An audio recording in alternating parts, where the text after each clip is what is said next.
Hi everyone, it's Patricia Warby here from Alchemy Therapies and my emotional audit and everything else that I do. And today I want to talk about someone who's had a huge influence on me, who's very undervalued. In fact, she's almost unknown outside of family therapy. And her name is Virginia Satir. And people often ask me, how did you get into this work? What guided you? And, as if you were kind of born to be a therapist. And of course, that's not the case. We normally end up doing this because of our own experiences.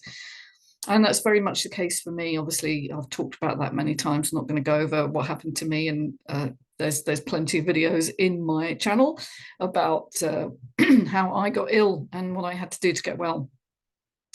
But when I was training as a hypnotherapist back in 2012, I think it was now, a long time ago, we were asked to sort of identify someone who would model the way we wanted to work. In other words, to kind of see something out there that we could focus on to kind of model ourselves and have a role model to enact.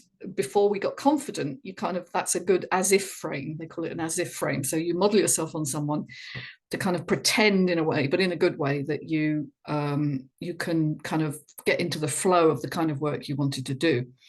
Now, it was quite interesting because my training was very cognitive behavioral hypnotherapy, okay, from a guy who was very aversive to emotion. He was like, there's no point in having people cry with you, crying's just a waste of time, da da da da. And I was like, no, I completely disagree. I think crying's really important because it kind of releases emotion. And anyway, my tutor didn't agree. That wasn't what he was teaching. He was teaching you to analyze your thoughts, to look at some of the unconscious stuff as well. That's what hypnotherapy does. But he was not interested, and he taught that emotions were sort of a little bit uncomfortable in the way of therapy. And I just, there was a part of me that really didn't resonate with that. And then I came across Virginia Satir, who I just stumbled upon. Goodness knows, I guess the universe wanted me to discover her. Now, Virginia was born in 1914, okay, so long time ago. She died in 1988. She was one of the most influential people in, I think, the whole of, well, certainly family therapy, but I think her approach is applicable to many other modalities. And I would say she should be much more well known than she is. So she basically talked about the importance of emotions in working with people, okay, in communicating, in relationship with people, and certainly in a therapeutic relationship. But also, she specifically looked at family relationships. And just to put that in context, in the time in which she was studying, the field was dominated completely by men. It was very much the behavioralists were in charge, and they were very left brain, cognitive, thinking, analytical. Your behavior was driven by, erroneous thoughts, and you needed to change your thoughts, and then you would change your behavior. That was the kind of behavioralist approach. And she just blew that apart. And one of the first things she did to blow that apart was she started communicating with clients in ways in which their bodies were involved, okay? And so she would often, and you will see this on the videos, she would take their hand. And I do that naturally when I'm working with people, not all the time. I mean, and there are some people, if they're very defended, who you might struggle to do that. But most of the people that come to work with me are seeking help, and they want to know that they're safe. They want to feel safe in the environment they're in with me, that I'm creating for them. And one of the best ways of communicating safety is to touch someone. Now, it might not be that I hold their hand. Sometimes I just touch them gently on the knee or on the arm, or I'm certainly leaning in and I'm communicating with my eyes and my voice. Now, this was completely not just blowing out the park what everybody else was doing, where you just sit back and you observe and you nod and look at the difference. Just if I'm just going how interesting, or I'm leaning in and I'm saying yes, it's okay, I understand, and tell me a little bit more about that. That's empathy. That's communication. And so she really said the things that people make change only when they feel safe, when they feel seen, heard, and hopefully held. All right. And so touch is obviously one of those modalities: sight, sound, and touch. And so I use my voice as an instrument to communicate safety. And I do that by making it musical, by making it melodic or prosodic. And so that's really important. And then I lean in and I look at you with a soft gaze. And so I'm not judging you, all right? Or looking disinterested or dispassionate. I'm engaged with you. And then finally, you know, you are given the messages from those sensory inputs that your body responds to. It's your body that makes the decision whether to trust someone. All right. It isn't a mental thinking perception. That comes later. Initially, your body will respond. If you feel safe with someone, you'll know immediately if you do or don't. All right. So she taught a very different idea of therapy to anyone else. And then she decided that most issues that she saw were as a result of faulty beliefs around relationship that people had been taught from their earliest experiences. Now, this fits beautifully with the current understanding of trauma and internal family systems, but of course that was completely unknown. Nobody really understood this stuff then. And so the importance of relationship has to be from how you perceive the other person. And you will do that through the lens of your perception, which is based on the past, and projecting the past onto the current situation and making an interpretation. And it's not always accurate. In fact, mostly it's inaccurate. And so she talked about mistaking power for intimacy. All right, power over, we should say. Right, so if I'm standing or sitting like this, I am indicating to you that I have power over you. I am sitting in judgment of you. And you will see this in therapist offices where they have the big chair. Okay, they have the big chair, the one that swivels and does all the stuff. And you have the small chair and you're coming in to be helped. You're the one with the problem, remember? Power over is not intimacy. Now, I should also say in personal relationships, this is the same thing. So if you grew up with a domineering parent, you will have learned that you are nothing, that you don't have validity. And so you will always be on the back foot waiting for someone to attack you. And you will perceive whatever is said to you through that lens.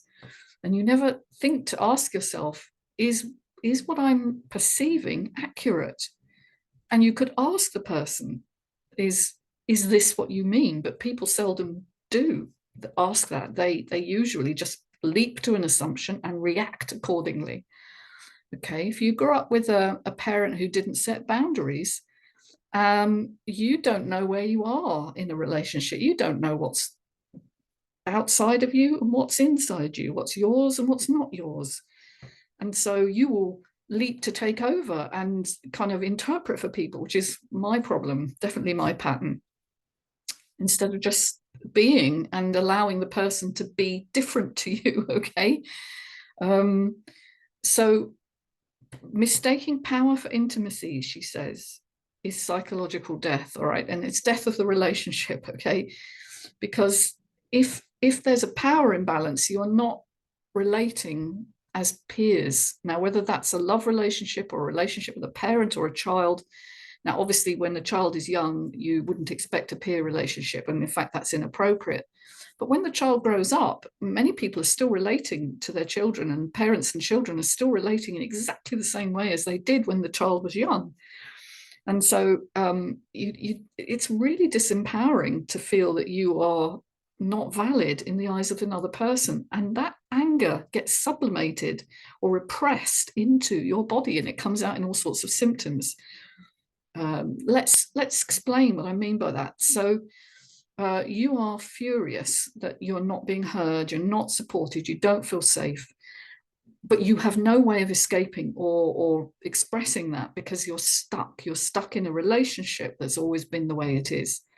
And so your body, which is in fight and flight, will have to express that for you by being braced all the time, by being in a state of survival or threat. And you may get tingling, pins and needles. You may get a sense of chest tightening. You may feel that your stomach is constantly gurgling, and there's all sorts of ways in which your body will express this, okay? But effectively, you don't feel at ease with yourself, and you will often be furious without knowing that you're furious, because perhaps your emotions were never supported when young, and you now have taken on that role of suppressing your own emotions because they're not acceptable. And so the body has to play that out in whatever way it finds effective, but it can cause great hardship. And modern medicine, because it doesn't look at psychology at all, won't have the answer. It will just symptom suppress. It won't look at the underlying beliefs and behaviors as coming from unexpressed emotional responses. So back to Virginia. She actually got people to role play, and this is fantastic. You know, this was not done at the time. You did not do this. Internal family systems does this now. Family constellations work does this. You get people to play the roles of the people in your life, and you play with that in different positions. And so she shows people being in the position of a child. She gets them to kneel down, to be small in comparison with someone else. I mean, this was revolutionary. Okay. And then she gets them to stand up again and do the same thing on their own 2 feet. And she says, notice how different that feels when you're standing on your own 2 feet. Notice the power dynamic between people when one person is telling the other what they should be feeling, and the other person is really not wanting to hear that. All right, now you stand up on your own 2 feet, and you're equal. Now you get to really listen and be present with someone. Just phenomenal work, really. This is so different to anything else that was being done at the time. We're talking 1960s, 1970s, 1980s were the periods when she was really influential. You have freedom to move, okay? You have freedom to be different, to express yourself, to disagree, but to be willing to connect, which is heart to heart. You know, you're going to listen because you want to, because you want connection. You want to be heard. You want to be seen. And you can teach each other about yourselves when you are in that state of calm receptivity, as opposed to reactivity, wanting to get the next word in or wanting to be right, which of course is the ego, is that kind of sense of identity that you are stuck with, that you believe you have to be right. And the need to be right, by the way, will actually be something that you will defend even when it's dysfunctional. Now, that isn't necessarily the work of Virginia. That's Peter Crone teaches this, is another great teacher that I've come across recently, that we will defend the dysfunction. If you're not going to listen to me and love me, then I'm going to dismiss you, you know, and I'm going to defend that right. Well, you just don't understand me. All right. And so you defend the thing that actually your ego is identifying with. It's remarkable. Instead of demanding how others should be, you should be like me. Be willing to inhabit the achy ground of uncertainty and ask, what is it you want me to know about you? That's just such a different approach, okay? It's so, well, it's difficult because we haven't been taught this, all right? We were never taught this in school. One of the audience members in the evening with Virginia Satir, which is one of the longest videos I've watched of her, said, why isn't this taught in schools and in universities and colleges? Because it's so fundamental to how we relate to each other. And she said, I've no idea why, but here we are, we're learning, and it is going to change. And she was really hopeful about humanity. You see, intimacy, true intimacy. First of all, for intimacy, you need safe connection. All right, you need to feel safe with another person to be intimate with them. Otherwise, you'll just be in defensive reactivity. And you also need intimacy to take in the differentness of someone else. All right, they are not like me. Okay, we're all completely unique. That was one of Virginia's teachings, and she celebrated that. And she said that feeling that you don't understand me creates a huge amount of loneliness.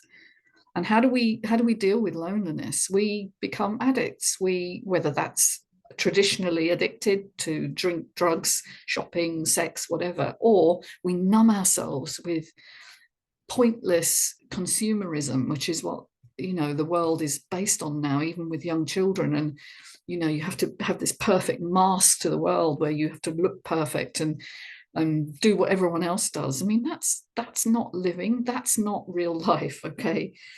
And it creates a huge amount of suffering because we end up with physical chronic conditions that modern medicine does not know how to deal with. So each human being is a unique manifestation of divine force, of a divine force, right? She said that. I mean, this is 1984, guys. This is 40 years ago, when people did not speak like this, whether they were therapists or not. You did not talk about divine anything, and you certainly didn't. I mean, she wasn't speaking about God here. The divine is actually a connection to the spiritual. That's what she's talking about.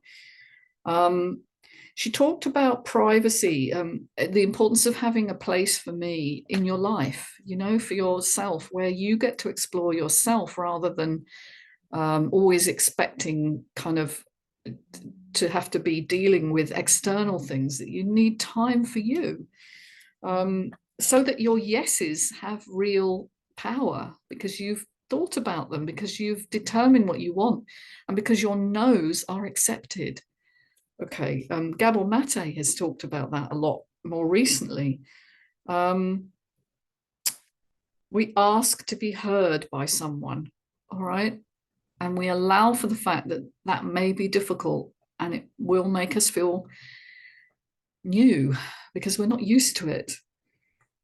She talked about vibrations, that everything is energy and vibrations, and the vibration of one's voice and the tone of your voice and the way you're speaking to someone and your body movements are also taken in as information. All right. Now, I use my voice in a very particular way. I modulate. All right. But if I change my voice and I become really aggressive and I talk to you like this, and I'm teaching you, for God's sake, why don't you listen? Notice the effect of that in your body. All right. That's not going to actually teach you anything apart from how to be defended. And she said what's missing in the discussion of between people in relationships is the ability to disagree while still being in connection, all right? And learning to find out what each other needs and wants, rather than needing to be in charge, all right, or needing to be right. And then I suddenly thought, my God, Parliament, we don't learn to discuss things. We just teach people what we know and what's right, and then we argue about it.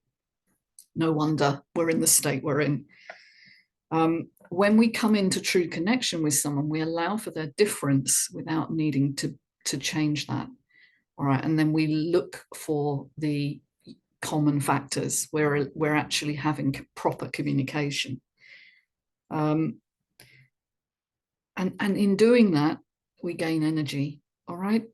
When we're constantly firefighting against something that we disagree with, it's exhausting, whether that's another person or our experience of life. I hate my life. I hate the way people respond to me. I hate the fact that I haven't got what I want, more money or more things or better job or a bigger car or whatever it is. We're exhausting ourselves because we're in battle with our experience. Okay. So, and she talked about the idea that when we're in communication, we have an image in our mind of what the other person means. And she said, always check in first before you respond. Have a gap between what they've just said and your response, so that you get to just check in. Is what they have said what I've interpreted? Because often they're not the same thing.